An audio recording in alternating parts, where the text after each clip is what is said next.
Hello friends, कैसे हैं आप सब लोग। मैं समझता हूँ कोरोना वायरस और लॉकडाउन 4.0 में आप सब लोग सुरक्षित होंगे, इसी आशा करता हूँ मैं आप सबसे।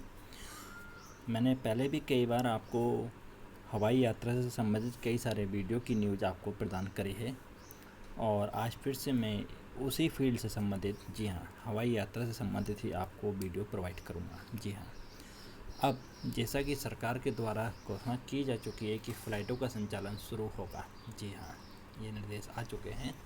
लॉकडाउन के चौथे चरण के दिशा निर्देशों को जारी करते समय 31 मई तक सरकारी हवाई सेवा बंद न रखने का निर्णय लिया गया था, ये हम सब जानते हैं। लेकिन सरकार ने 2 दिन बाद अपने रुख से पलटते हुए 25 मई से डोमेस्टिक विमान सेवा शुरू करने की आज घोषणा कर दी है। जी, नागर विमान मंत्री हरदीप सिंह पुरी ने कहा है कि घरेलू विमानों का परिचालन 25 मई 2020 से चालू किया जाएगा। सभी हवाई अड्डों और एयर कैरियर को परिचालन शुरू करने के लिए तैयार रहने के बारे में कहा जा चुका है। परिचालन शुरू करने के लिए अंतिम दिशा निर्देश तैयार किए जा रहे हैं। कोरोना वायरस के प्रसार को रोकने में भारत में 23 मार्च से ही यात्री विमान सेवा बंद है, ये हम सभी लोग जानते हैं।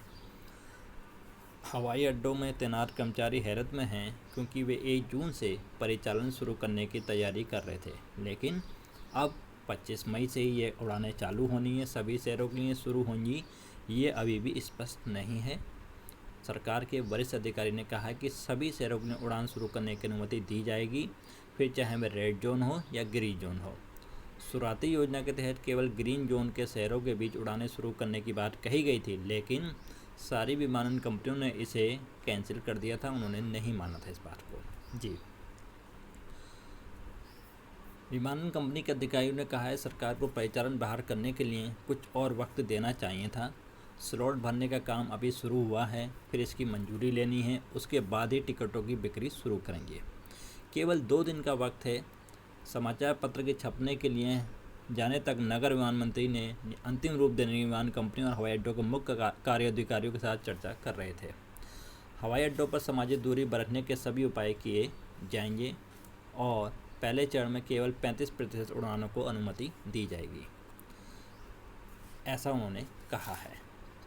इसके साथ ही साथ उन्होंने ये भी कहा है कि कोई भी विमान कंपनी जो 25 मई से अपनी सोमवार से उड़ानें शुरू करेंगी, उनको कई तरह की गाइडलाइंस दी गई हैं कि वो मनमाना किराया ना वसूलें। सरकार इस बारे में अहम कदम उठाने जा रही है।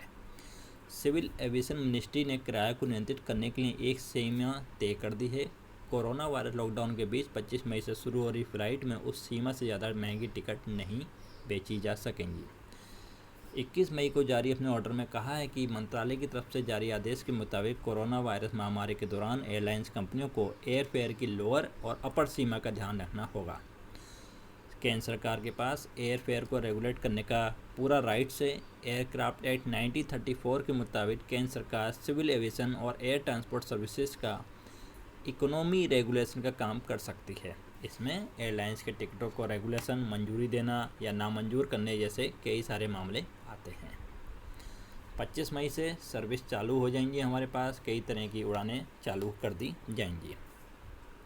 कुछ कंडीशंस हैं, वो भी मैं आपको यहाँ पे बता रहा हूँ। सरकार न्यूनतम और अधिकतम किराया तय कर चुकी है, मैं आपको बता ही चुका हूँ। धीरे धीरे उड़ानों की संख्या बढ़ाई जाएगी। बुजुर्ग, गर्भवती महिलाएं, बीमारों को हवाई सफ़र से बचने की सलाह दी गई है। उड़ानों को शुरू करने के समान प्रोसीजर के मुताबिक कोई फिजिकल चेकिंग नहीं होगा। जी हाँ, फिजिकल चेकिंग नहीं किया जाएगा, सिर्फ कंफर्म बैक चेक इन वाले यात्रियों को अनुमति दी जाएगी। इस बात को आप कंफर्म कर लेगा, केवल वेब चेक इन वाले यात्रियों को ही यात्रा की अनुमति है। उड़ान के लिए आरोग्य सेतु ऐप की आवश्यकता होगी, ऐसा मैंने आपको पहले भी वीडियो में ये बात बताई है। आरोग्य सेतु में रेड स्टेटस वाले यात्रियों की यात्रा को अनुमति नहीं दी जाएगी। मास्क पहनना कंपलसरी होगा। एयरलाइंस यात्रियों को अब खाना नहीं मिलेगा। जी हाँ, एयरलाइंस में आपको किसी भी तरह का खाना नहीं मिलेगा, ये ध्यान रखिएगा। सिर्फ चेक इन बैग को अनुमति दी जाएगी। उड़ान में अखबार या पत्रिका नहीं दी जाएगी। यात्रियों को उड़ान से 2 घंटे पहले रिपोर्ट करना जरूरी होगा। न्यूनतम और अधिकतम किराया सरकार के द्वारा तय किया जा सका है। अब जैसा कि मैंने आपको अपने टाइटल में साफ साफ लिखा है कि हवाई यात्रा कितनी सुरक्षित होगी। जी हाँ, इस टाइप का कोई भी वीडियो आपको अभी तक नहीं प्रदान किया गया किसी के भी द्वारा। सबने यही कहा है कि उड़ानें चालू हो रही हैं, ये भी मैं आपको बता दूं। पर मैं उसके साथ साथ आपको ये भी बताऊंगा कि इस समय हवाई यात्रा कितनी सुरक्षित है। सवाल यह है कि कोरोना संकट काल में हवाई यात्रा कितनी सुरक्षित है और यात्रा के दौरान हमें क्या सावधानियां बरतनी हैं।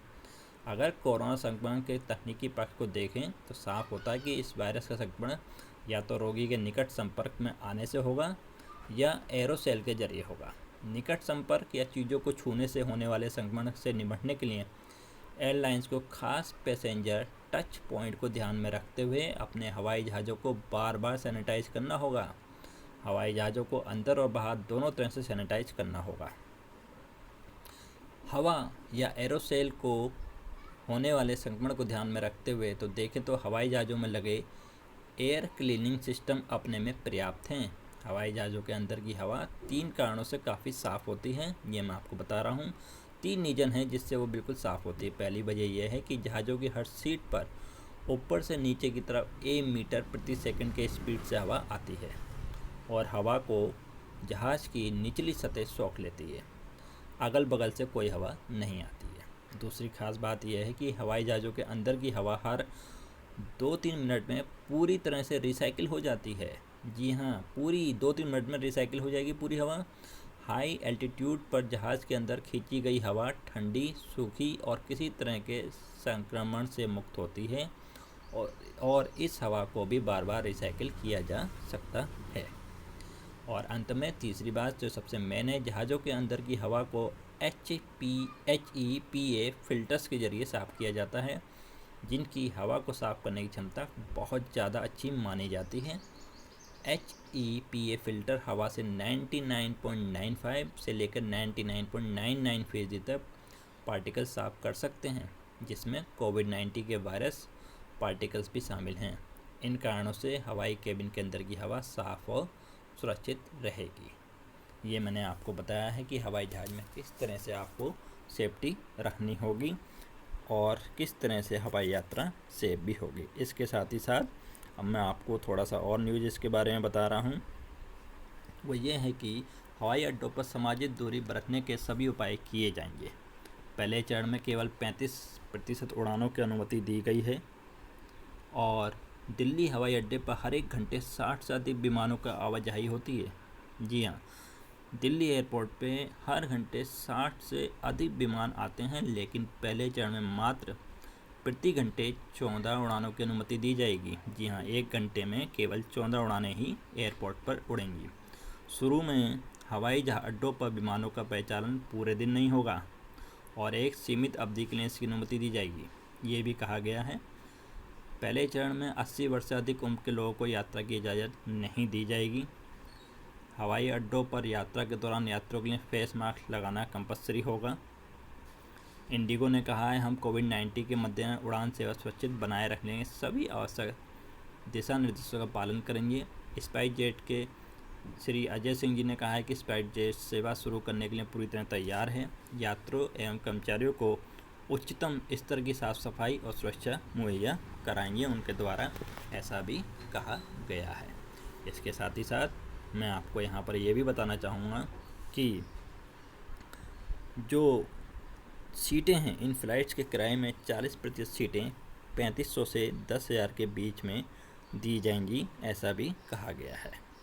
इसके साथ ही साथ अब मैं आपको और एक मेन चीज़ बता दे रहा हूँ कि दिल्ली से मुंबई, जी हाँ, दिल्ली से मुंबई के लिए अगर आप प्रस्थान करने जा रहे हैं तो आपको कितना क्या करना होगा। दिल्ली से मुंबई रूट पर न्यूनतम किराया 3500 रुपये होगा और अधिकतम 10,000 रुपये होगा।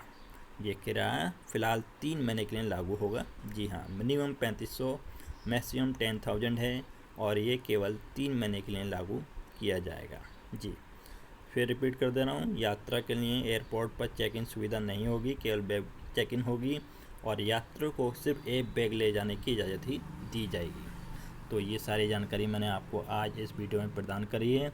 जिन जिन यात्रियों को डोमेस्टिक एयरलाइंस के थ्रू अपने यात्रा करनी है उन सब के लिए बहुत ज़रूरी सूचना है और किस तरह से अपने हवाई सफ़र को सुरक्षित बनाएं आप। Thank you very much, have a nice day. पूरी जानकारी आपको काम आए। Thank you.